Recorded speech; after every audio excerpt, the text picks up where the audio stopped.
Hallelujah. Ayan, mukhang marami po mga tatay ngayon. Pakitaas nga po ng mga tatay ang kanilang mga kamay. Taas niyo po, kilala ko po kayo, tatay po kayo.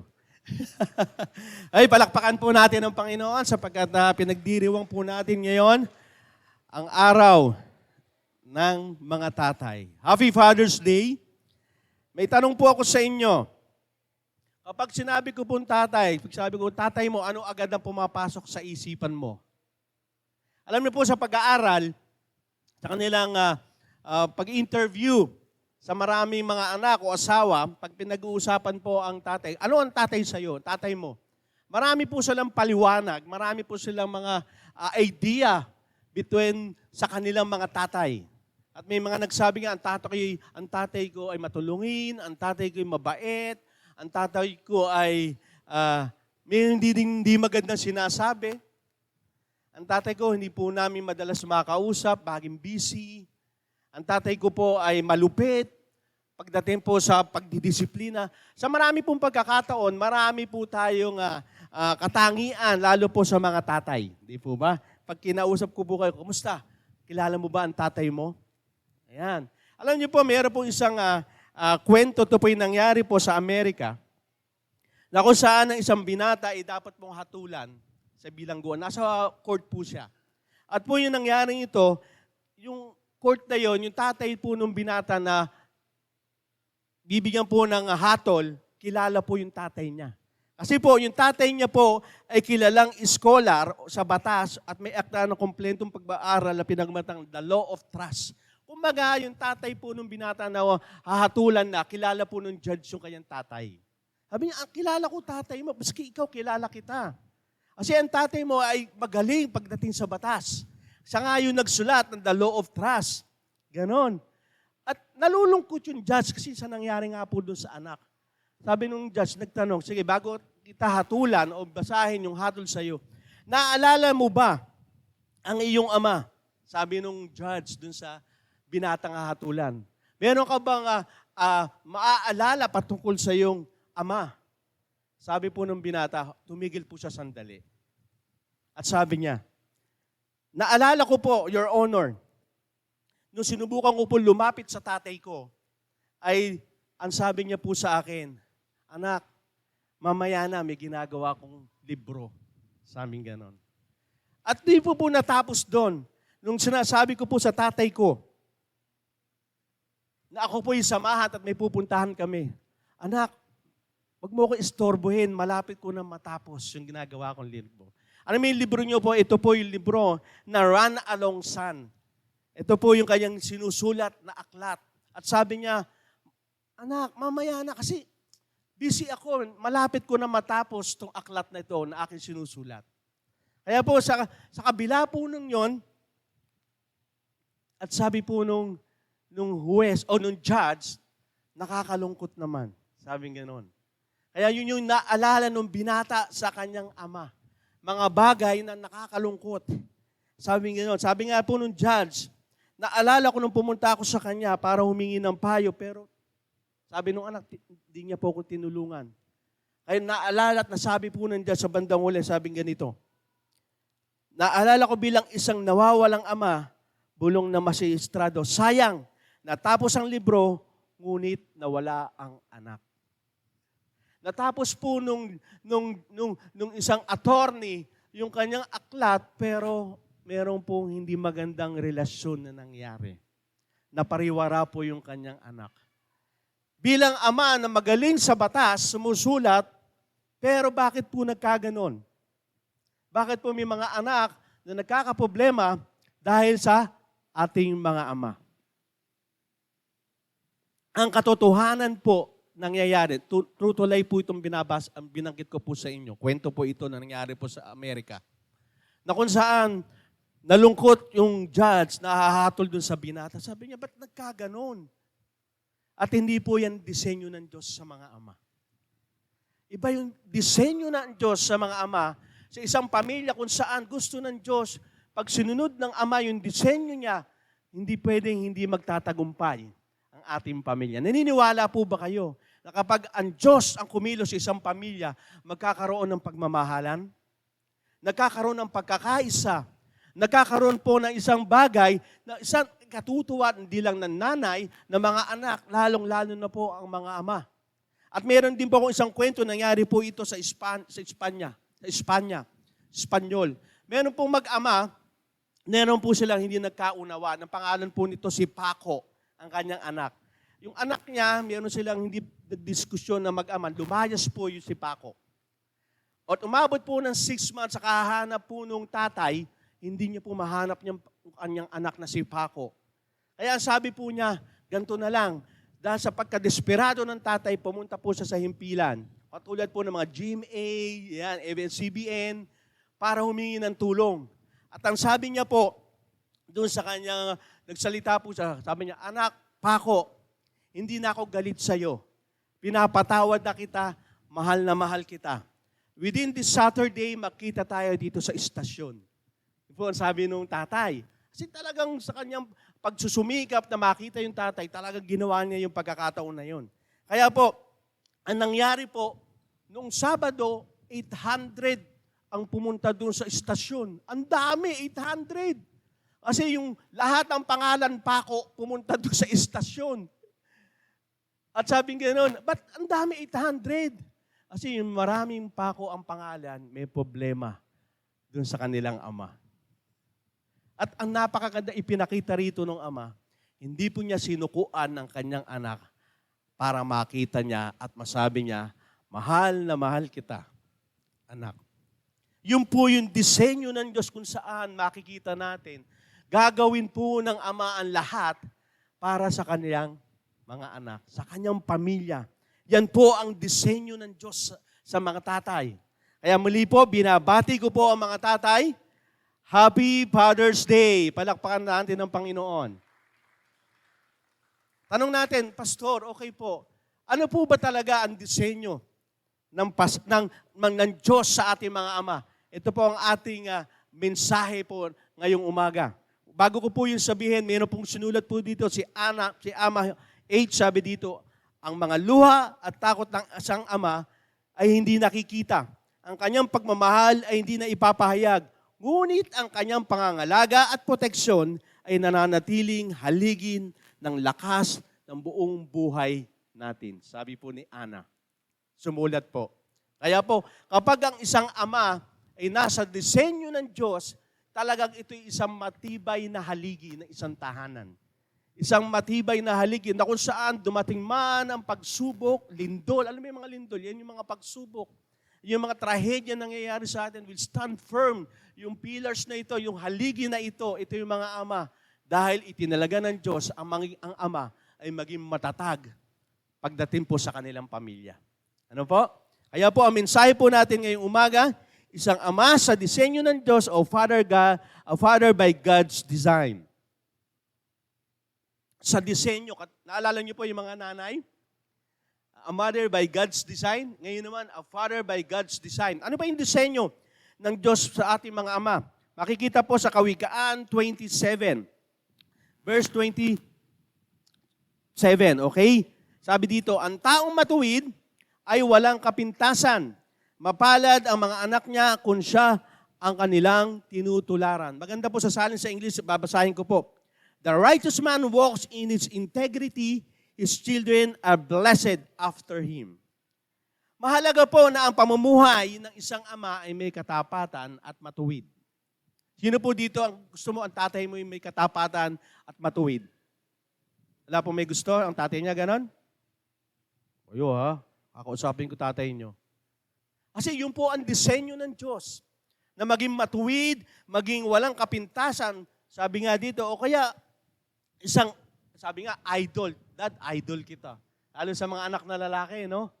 Gusto yon.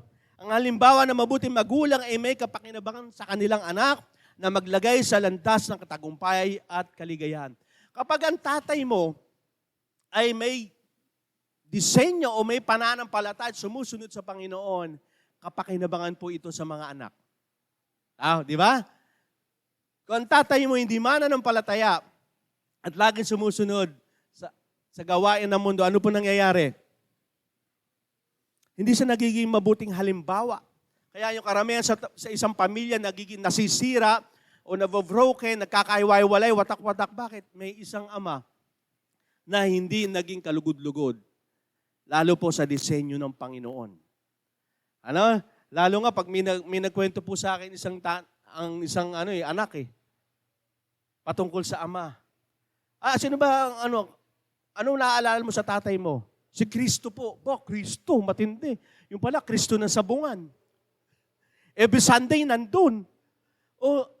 Minsan naman, naalala ko po sa tatay ko, si San Miguel. Si Saint Miguel naman. Bakit? Kasi lagi hawak po si San Miguel. Pilsen. Alak naman. Iba naman, sugal. Yung nga sinasabi ko, maling relasyon. Ito po ay hindi natin makakatulong sa isang pamilya, lalo nakasisira po ito lalo sa anak. Hindi po nagiging magandang impluensya na magdadala sa tagumpay at kaligayahan ng isang pamilya. Isang pamana na makakaapekto po ito sa susunod na henerasyon. Kapag ang isang ama po ay nasa disenyo ng Diyos, ito po yung mag-a-apply for generation upon generation. Kaya po si David, nung siya po ay naging malapit sa puso ng Diyos, yan ang gusto na nangyari kay Solomon. Lahat po ng anak ni David, ang kanya po ay magiging hari. Pangako po ng Diyos yun. Kaya pag ang isang ama ay sumusunod sa Panginoon at may righteous living, susunod sa henerasyon yan. Kahit wala ka na, buhay pa rin. Alin? Yung matuwid mong pamumuhay. Kaya nga sabi sa bandang huli, basahin natin, His children are blessed after Him. Kung siya ang kanilang tutularan. Tutularan ng mga anak ang kung ano ang ginagawa ng ama. Naalala ko po noon, ako po yung tatay ko. Alam niyo naman tatay ko, naikwento ko po sa inyo, umiinom po yun. Sabi ko po noon, ayoko uminom. Kasi nakikita ko po yung nangyayari. Pero nga, dahil nakikita mo sa magulang mo, kaya may kasabihan, di ba? Pag nakikita mo sa mga nakakatanda, lahat tama. Di ba? Gagayahin mo. Kaya nangyari yun, nagaya ko. Kasi nga, natularan ko, pero ayaw ko. Dumating sa point na may nasabi niya nga sa akin, lalo yung kumpare niya, dito ka na lang, kaysa mag-inom ka sa labas, dito ka na lang, sama-sama tayo. Natutularan natin yung mga bagay na kung saan maski mali ito na alam mo bakit nagagayat natin. Napakaganda kapag ang isang ama ay sa disenyo ng Diyos, matuwid, matapat at kaligayahan ng mga anak, lalo ng asawa, maganda yun. Tutularan mo. Di po ba? Lalo na po mga anak na lalaki, kapag ako'y nag-asawa, kung ano yung pamamaraan ni daddy, ni papa, yan po ang gagayahin ko. Lalo po kung pamamaraan po ito galing sa Diyos. Naalala ko po si Pastor noon, siya po ay nagtitestimony. Talagang natin niya po ay, alalo yung stepfather niya daw, ay manginginom. Addiction sa inom. Di pwedeng hindi inom everyday. Kaya nung siya po daw ay nagkapamilya, sabi niya, maganda naman yung nangyari kay Pastor kasi binan niya ang alak sa kanyang tahanan. Binan talaga. Kaya may nagre-regalo, tinatapon. At meron din isang kwento na isang pastor po ito, sabi niya, dahil yung iniinom niyang alak ay red wine para sa kanyang kalusugan. Sabi niya ganon. Pero sabi niya, sinabi sa kanya ng Diyos, pag yan ang ginagawa mo, makikita yan ng anak mo, yung pag-inom ng alak ay tama. Kahit red wine yan. Sabi niya ganon. Kaya mula noon, hindi na siya uminom ng red wine para sa kanyang sikmura. Kasi si Timothy, ganyan, sabi ni Apostol Paul, na pag ikaw ay may problema sa kanyang panunaw o sa kanyang tiyan, minom ka ng alak. Kaya yung po minsan karamihan sinasabi na mini-mislead ang mga mananampalataya. O sinabi nga sa Bible, uminom daw, pwede. Sabi nga ni Paul kay Timothy, ang unang himala, gumawa ng alak. Di po ba? Sa kasalan. Pero kung titignan nyo, kung ito ay makaka-impluensya lalo sa pamilya mo, sa anak mo, wag mong gawin. Sino po dito yung mga, ang gusto mo sa pamilya mo ay maging maligaya at matagumpay? Pakitaas ang kamay. Amen? Kaya kayong mga ama, maging mabuti tayong impluensya sa ating mga anak. Magtataka kayo, ba't kaya ang anak ko mura ng mura? Bakit kaya ang anak ko ngayon nagsusugal? Bakit kaya ang anak ko ngayon? Tignan natin ang ating pamumuhay, lalo mga tatay. Kasi baka tayo nakaka-impluensya na hindi naman ito nagdudulot ng maganda. Kaya po yung pagiging maganda ang ating pamumuhay, nakaka-impluwensya sa ating kapitbahay, lalo-lalo sa buong pamilya, sa hanap buhay natin, nakaka-impluwensya, hindi po ba? Kaya ang influence po natin, lalong-lalo na po tayo mga Kristiyano, dapat na ibabahagi natin. Lalo na po yung mga tatay. Ang tatay, marami tayong kaibigan. Makaka-impluwensya tayo. At isa sa mga disenyo ng Diyos sa isang ama, ay isang ama na kumakalinga sa kanyang pamilya. Yan po ang number 1 na disenyo ng Diyos sa mga ama. Ano po sabi dito sa 1 Timoteo 5:8? Ang sino mang hindi kumakalinga sa sariling kamag-anak, lalo na sa sariling pamilya ay tumatalikod sa pananampalataya. At masahol pa sa mga hindi mananampalataya. Grabe naman, sabi ni Apostol Paul kay Timothy, sa aklat ng Timothy. Kapag ang isang ama ay hindi kinakalinga ang kanyang pamilya, mas masahol pa saan? Hindi mananampalataya. Sa mga hindi Kristiyano, sa mga hindi nakikilala ang Panginoon, sa mga pagano na walang Diyos, mga atheist na walang Diyos, mas masahol pa. Ibig sabihin, pag ang isang ama ay hindi niya kinakalinga ang kanyang pamilya, ay grabe. Parang sinabi mo, hindi ako Kristiyano. Hindi ako sumasampalataya sa Diyos. Hindi ako nagtitiwala sa Diyos. Hindi sa Diyos, kundi ang sarili ko. At marami pong pagkakataon, may mga ama, ganyan po. Kahit na po siya may pamilya na, pero ang inuuna niya, sarili niya. Alam niyo po, ang dinisenyo ang ama para kalingain ang pamilya niya. Kaya pag di mo kinakalinga at your claim to be Christian, hello, may problema ka. Kasi hindi po yan ang disenyo ng Diyos.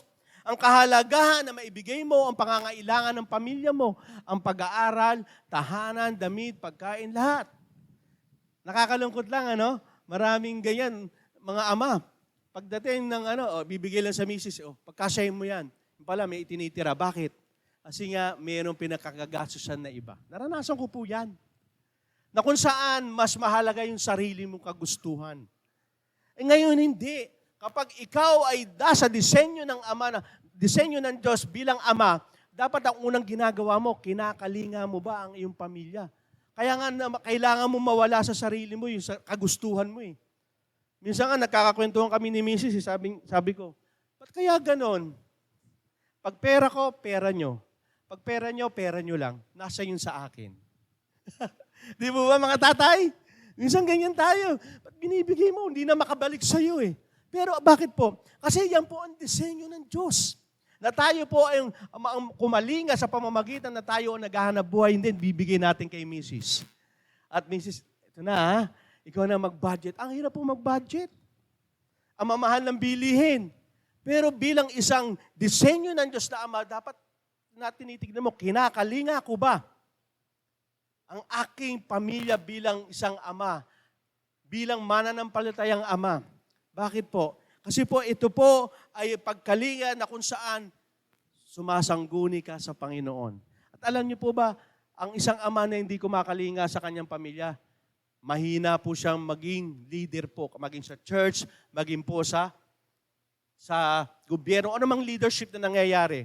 Kaya pag tayo boboto, tignan niyo po yung background ng pamilya na iboboto niyo. Kasi po sinasabi po sa Bible sa 1 Timoteo 3:5, sapagkat kung hindi siya marunong mamahala sa sariling pamilya, ito sinasabi po, paano siya makakapangasiwa ng maayos sa iglesia ng Diyos? Ito, mananampalataya po ito.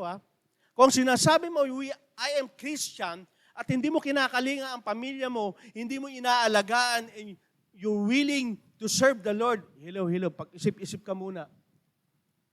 Kasi hindi ka pwedeng maglingkod sa Panginoon, even your family, hindi mo pinaglilingkuran, hindi mo kinakalinga. Kaya kung napatunayan talaga na pag tayo maghahalal ng isang leader, tignan po natin yung background. Kasi po, mahalaga pala yun. Kasi sinasabi po dito sa banal na kasulatan.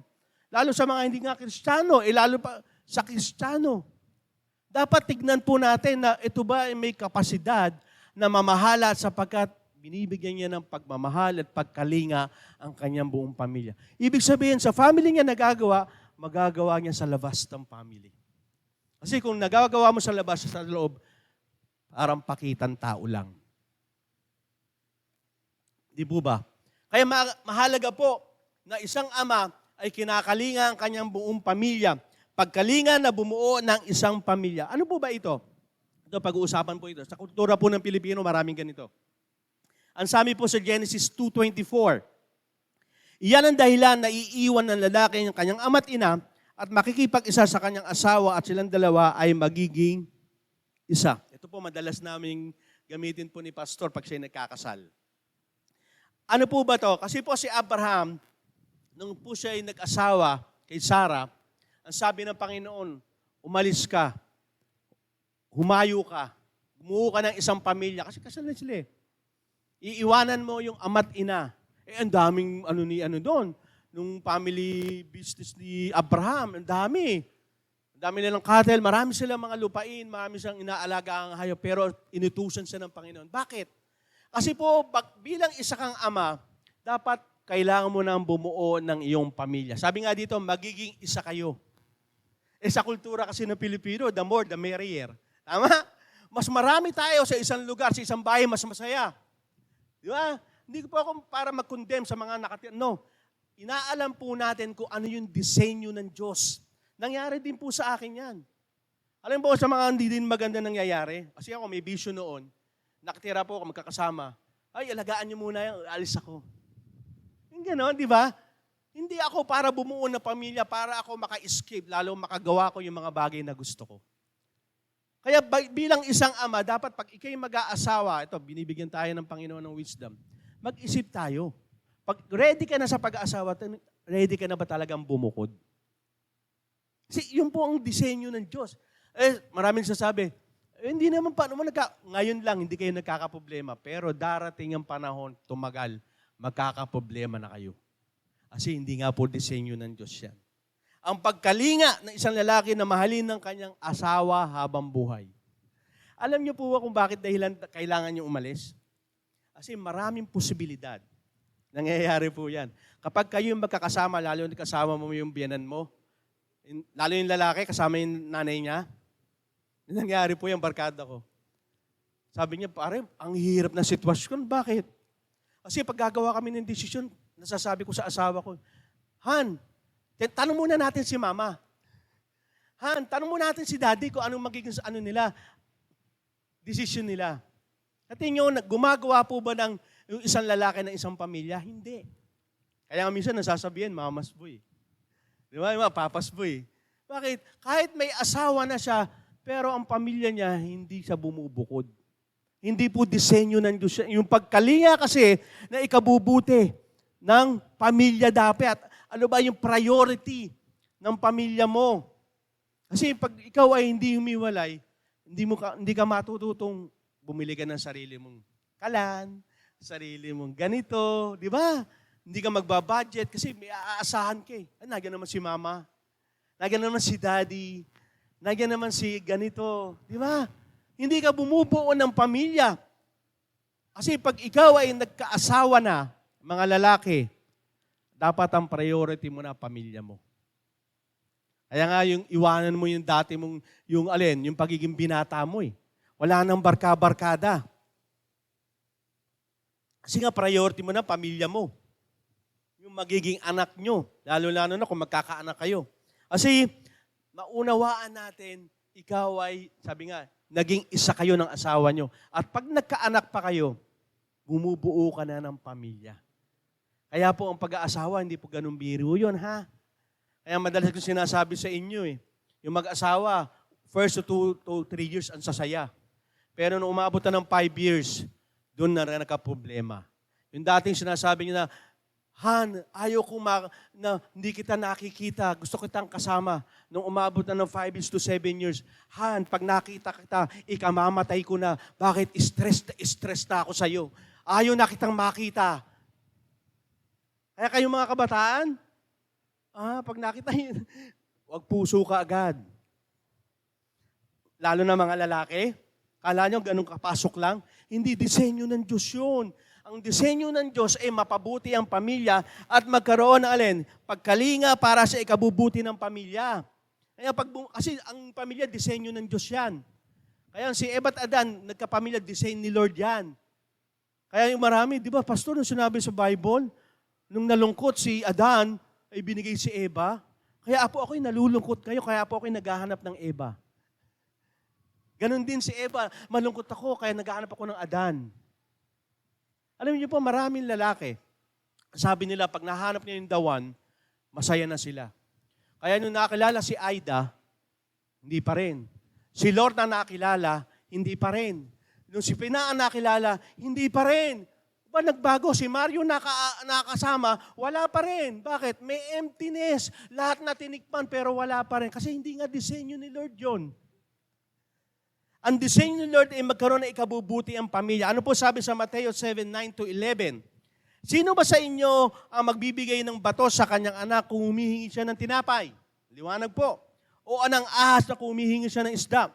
Kayo nga kahit masasama kayo, marunong kayong magbigay ng mabubuting regalo sa inyong anak. Gaano pa kaya ang iyong ama na nasa langit na bibigyan niya ng mabubuting regalo ang mga humihingi sa kanya? Sabi kasi ni Lord, kayo mga ama, hindi naman kayo perfecto eh.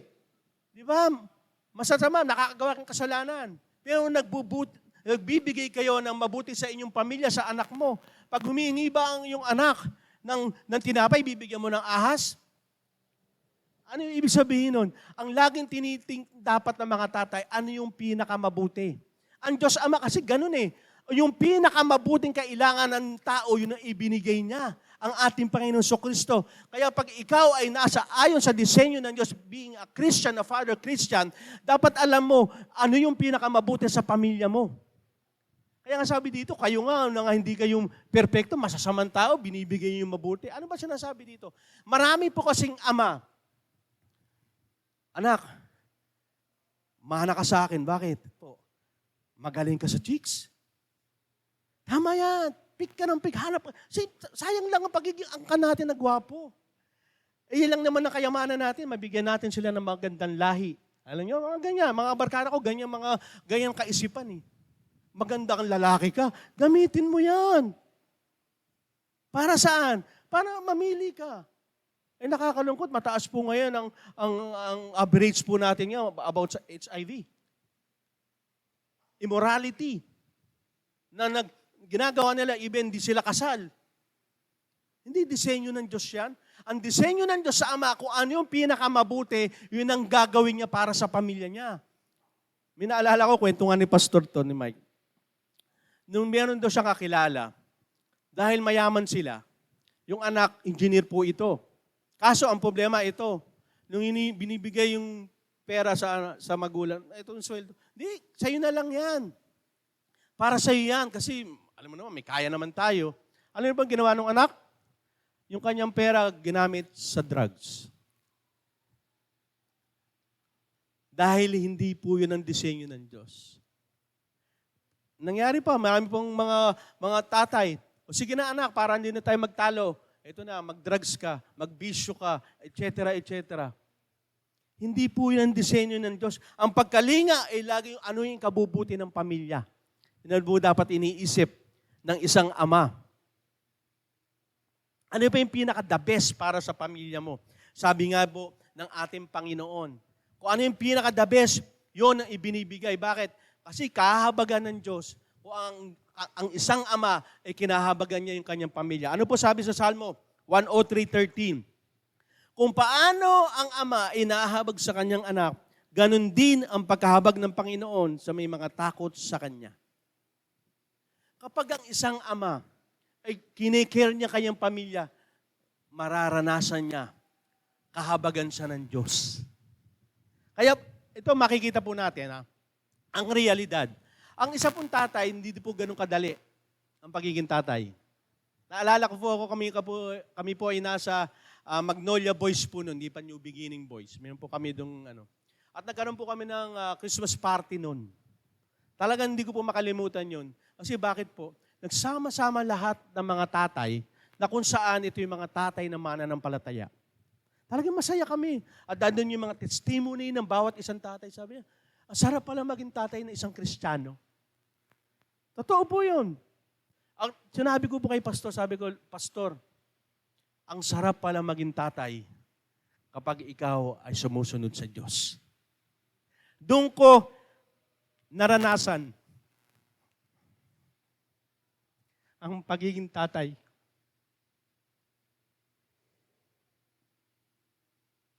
Alam niyo po, marami sinasabi natin, tatay ako. Pero hindi natin masabi, masaya ka ba sa pagiging tatay? Tatrabaho ka 7 days a week, o 6 days a week, o 5 days a week, na ibibigay mo, tanong, pero at the end of the day, tatay ba ako sa disenyo ng Diyos? Alam niyo po, ang pagiging tatay is not about giving money. Hindi lahat, kundi tayo yung tatay katulad ng Diyos Ama, na hindi lamang yung mga pangangailangan natin, materials, ang binibigay. Kung ano yung mas malalim pa na kung saan ito po may counterfeit sa eternal life. Na kung saan, na kahit wala ka na dito sa mundong ito, pero panatag ka na ang pamilya mo ay sumusunod sa Diyos. Kasi ang kayamanan po, mawawala yan. Pero yung tao nagtitiwala, sumusunod sa Diyos, mananatili magpakailanman kasama ng Panginoon. Amen?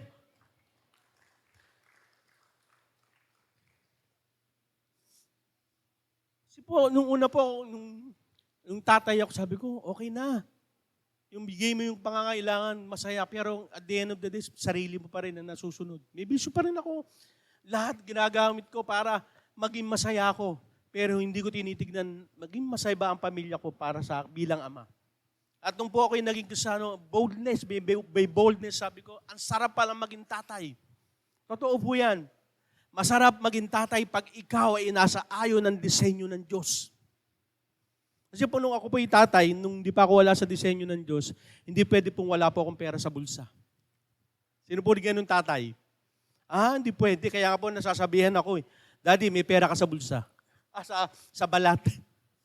Tinatago mo. Kaya yung pera mo, pag pinalipat na gano'n, lulutang sa sobrang nipis. Sa sobrang tago kasi sa sobrang pagkakatope, hindi mo makikita. Kahit maghanap pa ng mga maghahanap, hindi po, mabibigo sa galing kong magtago. Kasi bakit? Kasi po may pinaglalaanan akong iba. Yung bisyo ko. Pero nung po ako po ay nakaranas sa Panginoon, sabi ko na po, testimony sa lahat ng mga tatay. Doon ko nasumpungan na kahit ang isang tatay walang laman sa bulsang pera, magiging masaya. Amen? Magiging parang kagalakan mo punong-puno na makita mo yung pamilya mo na kinakalinga mo, go-overjoy ka. Yun po yung disenyo ng Diyos sa isang ama. Na ayaw niya makita na malungkot. Kasi sabi nga ng Panginoon, kung kinahabagan mo yung pamilya, kahabagan din kita. At kinahabagan po ako ng Diyos. Bakit? Dahil doon ko nakita yung kahalagahan ng aking pamilya, kahalagahan ng asawa at anak ko, kahalagahan ng isang ama na talagang sumusunod sa Diyos. Hindi ko po sinasabing perpekto po akong ama. Ang sinasabi ko lang po, kaya natin maging matuwid, kaya natin maging sumusunod sa Diyos kung tayo po yung nagtitiwala at maligaya sa piling ng Ama. Amen? Sa Diyos Ama. Ang mga tatay, madalas, kahirap, nakita nyo dito, ang mga tatay ko, konti. Kasi naranasan ko po yan. Bakit? Ang tatay, ang daming ang hirap bitawan. Kaya po ako po noon, hirap akong pumunta ng ganito. Bakit? Ang lungkot dito sa church. Hindi mo yung katabi mo malungkot? Malungkot? Di ako naniniwala malungkot sa church. Amen? Hindi mo yung katabi mo, masaya. Dumating po ako, malungkot pala. Sabi ko, sasaya ba ako dito? Ang kantahan, malayong malayo. Sa video okay. Yung mga galawan, ibang-iba. Kailangan mo itaas ang kamay mo. Kailangan mong pumalakpak. Kailangan mong sumayaw. Ako, pag sumasayaw lang, pag may amats na ako eh. Dito, hindi. Magkakaroon ka ng amats sa presensya ng Panginoon at pupurihin mo siya hanggang may buhay ka. Amen? Kaya nga yun sa mga tatay, in-encourage ko sa inyo. Kung kayo ngayon pala nagbabattle patungkol sa pananampalataya nyo, pagpatuloy kayo. Bakit? Ang ama kasi, na pinungunahan ang pamilya sa pananampalataya, ito po'y disenyo ng Diyos. Pag ang ama ay pinangunahan mo yung pamilya mo, hindi mo nakikita pag ang ama ang nauna sa pananampalataya, lahat kasama. Pag ang nanay nauna, kayo na lang, ang magsimba, kayo na lang. Saka na lang ako dyan, may ibang Kristo ako. may ibang santo akong pupuntahan. Pero pag ang ama, ang pinangunahan ng pamilya, hindi nyo napansin, pati buong anak, asawa, lahat nakukuha eh. Kasi disenyo nga po ng Diyos yan sa mga ama na tayo ang manguna sa pananampalataya. Tayo ang manguna kung saan mabibigyan ng karangalan at kalolatian ng Diyos. Sabi ko sa inyo, walang pagsunod sa Diyos na malulugi ka. Kaya sabi ko last message, nakaraang message yun nandito, kung susunod ka rin, itodo mo na. Kasi bakit? Alam mo may patutungan maganda. Alam mo ng pagsunod mo sa Diyos, yung paggawa mo sa disenyo ng Diyos bilang Ama, alam mo mapapabuti. Kaya ganito si Josue sa Josue 24:15, sabi dito, B, ngunit para sa akin at sa pamilya ko maglilingkod kami sa Panginoon. Kasi kaharap niya po dito mga Israelita. Nagdadoubt sila, kaya ba ni Josue? Pangunahan ng Israelita? Kasi titigas ng ulo ng mga Israelita eh. Pero pinanindigan niya, as for me and my house, we will serve the Lord. Sabi nito, ano man sabihin niyo sa akin, ano man sabihin ng aking kapwa, ano man sabihin ng kapwa ko, Ama, basta ako, pangungunahan ko ang pamilya ko sa paglilingkod sa Panginoon. Amen? Ganon dapat tayo, mga tatay. Ang dami natin pinaglalaban sa buhay, ang dami natin pinupush sa buhay, pero kay Lord dapat ang pinakamaganda ipush mo para sa pamilya mo. Testimony ko ulit po. Nung ako po nanguna sa pamilya ko, hindi sa pagmamayabang po, hindi for the glory of God. Hindi lang po ako natuwa, hindi lang po ang pamilya ko ang natuwa. Lahat na nakapaligid sa amin natuwa. Because what? Kasi pinangunahan ko na may Diyos na kaya magbago sa isang ama na puno ng kasamaan at bisyo. Kaya kung ikaw tatay na marami kang kasamaan, huwag kang mag-alala. Dahil ang Diyos na sinasamba mo, ang Diyos ng himala at gumagawa ng mga imposibleng bagay. Ang tanong lang, pangungunahan mo ba ang pamilya mo? Kasi ang pamilya mo unang matutuwa dyan. Ang pamilya mo. Na sino bang anak at asawa na ang pamilya mo ay sumusunod sa Diyos? Aayaw. Mami, anak, magsisimba tayo. May magsasabi bang mga nanay tsaka anak na, Daddy, huwag kang pumunta dyan. Masama yan. Walang ganon. Matutuwan res. Kasi maraming ama po, pag nag-church, patungkol sa mga pananampalataya, ang nanay ay laging kasama. At tatawaran, tama?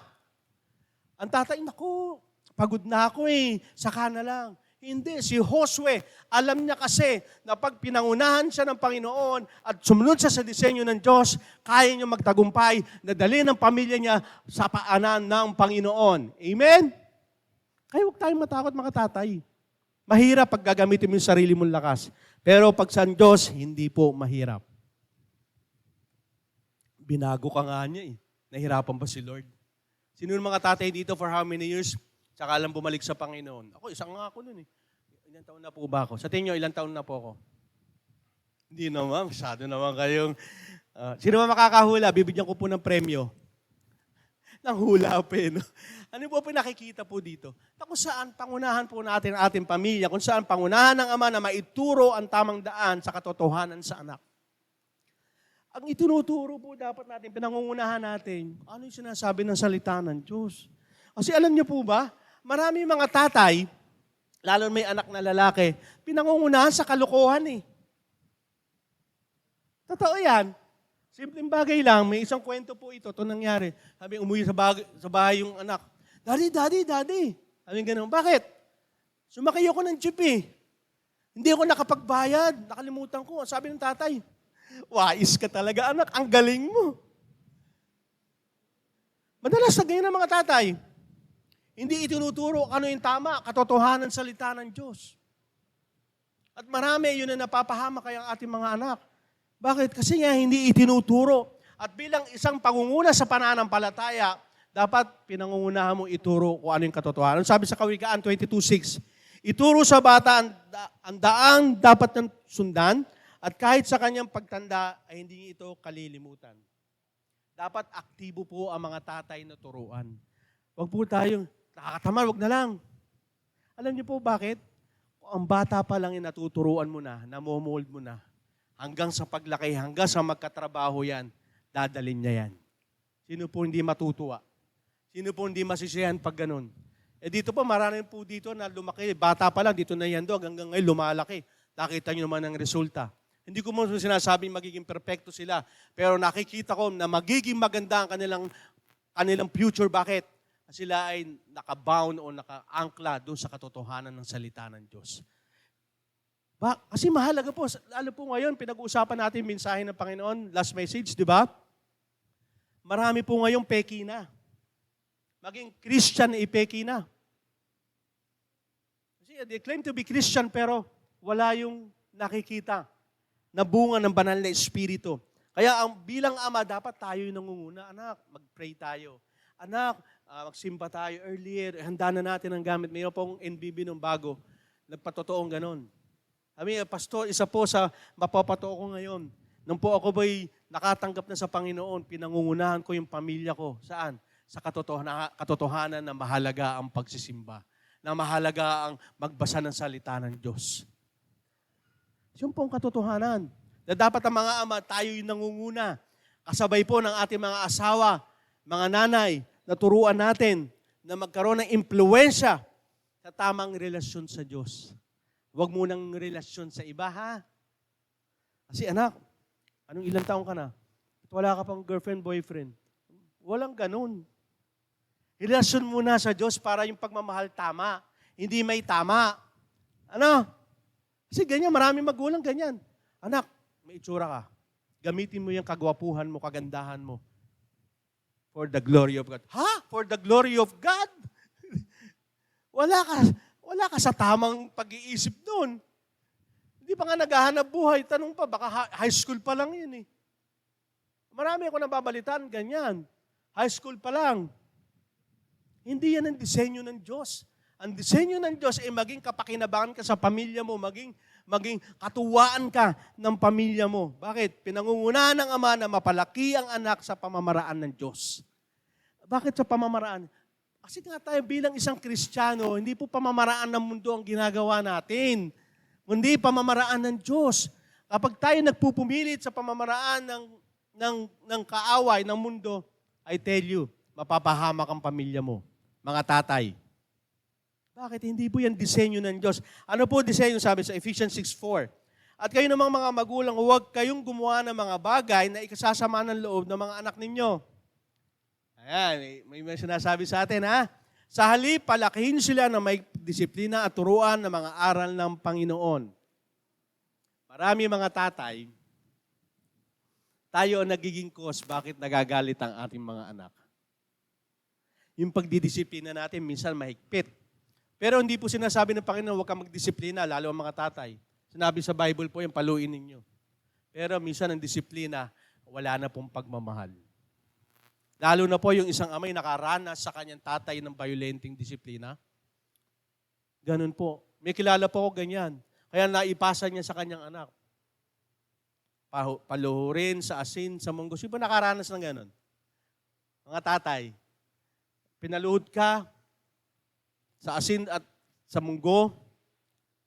Kapag ikaw ay medyo malamya-lamya, itatali ka sa puno na may hantik. As papaluin ka ng walis tambo, hindi titigil ang tatay mo hanggang di din napuputol yung walis tambo. Latay dito. May ganyan po. Kung pamamaraan ng Diyos, hindi ko sinabing hindi kayo magdidisiplina kasi nagdidisiplina ang Diyos. Pero tignan natin, kung ito ba ay magdadala ng pagmahal. Kaya po pag tinanong mo, mahal ka ba ng tatay mo? Hindi ako mahal ng tatay ko. Bakit? Kasi nararamdaman ko ang galit sa kanya at puot. Bakit? Tingnan mo yung latay ko sa likod. Barka, yung kanyang belt. Ang pamamaraan po ng Diyos, kahit po tayo nagkakamali, ramdam mo ang pagmamahal ng Diyos sa kanyang disiplina. Amen? Hindi kanya kinokondem. Ay, wala kang silbi. Walang gano'n. Lalo na pananalita natin. Mga tatay, ang ating mga labi, binigyan ng labi para magpuri sa Panginoon, hindi para magmura. Lalo pag naging emosyonal na, galit na, lahat yata ng tatawagin eh. Kasi ang mga labi natin gamitin para maka-encourage sa bawat lumalabas sa ating mga labi. Sabi sa Bible yan, gamitin niyo yung mga labi na maging kapaki-pakinabang sa mga nakakarinig. hindi pa lang, bago ka pa lang magsasalita ang anak mo, mura na kaagad. Sabi ng tatay mo, huwag kang magsasalita. Nung tinatanong, hindi nagsasalita. Ba't di ka nagsasalita? Sabi niyo, huwag kang magsalita. Ang gulo niyo. Minsan ganyan tayo pag emotional ka na. Yung pamamaraan, iba na. Sabi dito, palakihin niyo sila na may disiplina. At ano yung disiplinang ito? Katuruan ng salita ng Diyos. May pag-ibig, may pagmamahal, may patnubay, may pagdidisiplina kung saan. Dinidisiplina mo siya, pinapatnubayan mo siya na, ito ang gawin mo anak ha, step by step. Hindi. Pag disiplina, bahala ka na sa buhay mo. Walang pagtuturo. Hindi ganun ang Panginoon. Pag siya ay nagtuturo, nagdidisiplina, may pagmamahal. Na kahit siya pinagagalitan mo, siya napapalo, sasabihin ng anak, mahal na mahal ako ng daddy ko. Bakit? Naramdaman yung pag-ibig. Hindi yung pinapalo mo, o kaya nagsalita ka, sasabihin sa'yo ng anak mo, lalayas na ako dito, hindi ako mahal ni daddy. Bakit? Ang tinanim mo kasi hatred. Ang tinanim mo kasi violence. Ang tinanim mo kasi hindi galing sa katotohanan at aral pamamaraan ng Diyos. Kaya alam niyo po ba, sa pag-aaral, marami nasisirang pamilya because of the father. Hindi ko, tatay din po ako. Kasi bakit? Kasi ang tatay ang binilinan ng Diyos Ama na pangalagaan ang pamilya niya, hindi naman si Eva eh. Kaya nagkasala si Eva at Adan, lalampas tayo ng konti. Sino binigyan ng kautusan? Si Adan, di ba? Kaya nagkasala sila, si Adan ang inano ng Diyos. Ikaw ang binigyan ko ng katuruan. Ikaw ang binigyan ko ng pamamaraan. Ikaw ang manguna. Kaya yung pangunguna natin bilang ama, pamamaraan dapat ng Diyos. Kaya nga sabi ng Diyos, kung kinahabagan mo ang iyong pamilya, kahabagan din tayo ng Diyos. Mga tatay, kung kinakalinga mo ang pamilya mo, kakalingain ka ng Diyos Ama. Kung minamahal mo yung pamilya mo, lalo kang mamahalin ng Diyos, mararamdaman mo, mararanasan mo. Kung nagtitiwala ka sa Diyos, lalong ibibigay ng Diyos yung pangangailangan ng lahat at sumasamba sa Kanya. Lalo na kung tatay ka. Totoo po yun. Kaya minsan, malulungkot tayo, tatay ko, hindi ko naranasan. Pero kayong mag-alala. Bakit? Meron tayong Diyos Ama na perpekto para sa atin, para maging Ama. Amen? Hindi huli ang lahat. Kasi bakit ko sinasabi ito sa mga anak? Kapag kayong mga anak, dinidisiplina kayo ng magulang nyo at nagtagumpay kayo, matutuwa sila. Ano po sabi sa Kawikaan 23:24? Matutuwa ang inyong mga magulang kung matuwid ka at matalino. Sino daw matutuwa? Mga anak? Magulang. May napanood nga pa ako sa social media dahil nangyari po yung mga, di ba, yung mga gagraduate na. May nagsalita, sabing gano'n. Hindi niyo po ba mga alam, mga estudyante, mga nagtapos? Kayo ba ang nabigyan ng karangalan? Hindi. Ang unang natuwa sa inyo, magulang nyo. Hindi kayo makakarating dyan sa pagtatapos nyo, kundi sa pamamagitan ng magulang nyo. Kaya pag ang mga anak, tell you, pag kayo ay nasasaktan, nabibigo, unang umiiyak, unang nalulungkot ang inyong magulang. Lalo na ang ating Panginoon. Kaya pag tayo dinidisiplina ng ating mga magulang, padisiplina tayo. Bakit? Kasi nga, sabi ni Lord, di ba sa Bible din, dinidisiplina ng Diyos ang kanyang mga tinuri niyang anak at mahal.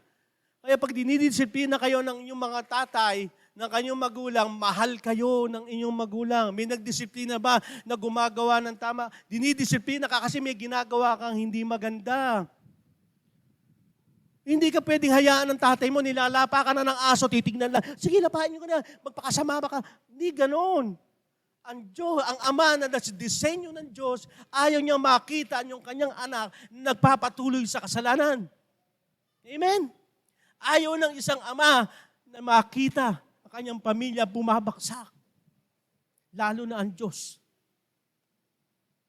Kasi ang disenyo ng Ama mula sa Diyos ay may takot sa Panginoon, ay may kasiguraduhan at siya ang kalungan ng kanyang sambahayan sa Kawikaan 14:26.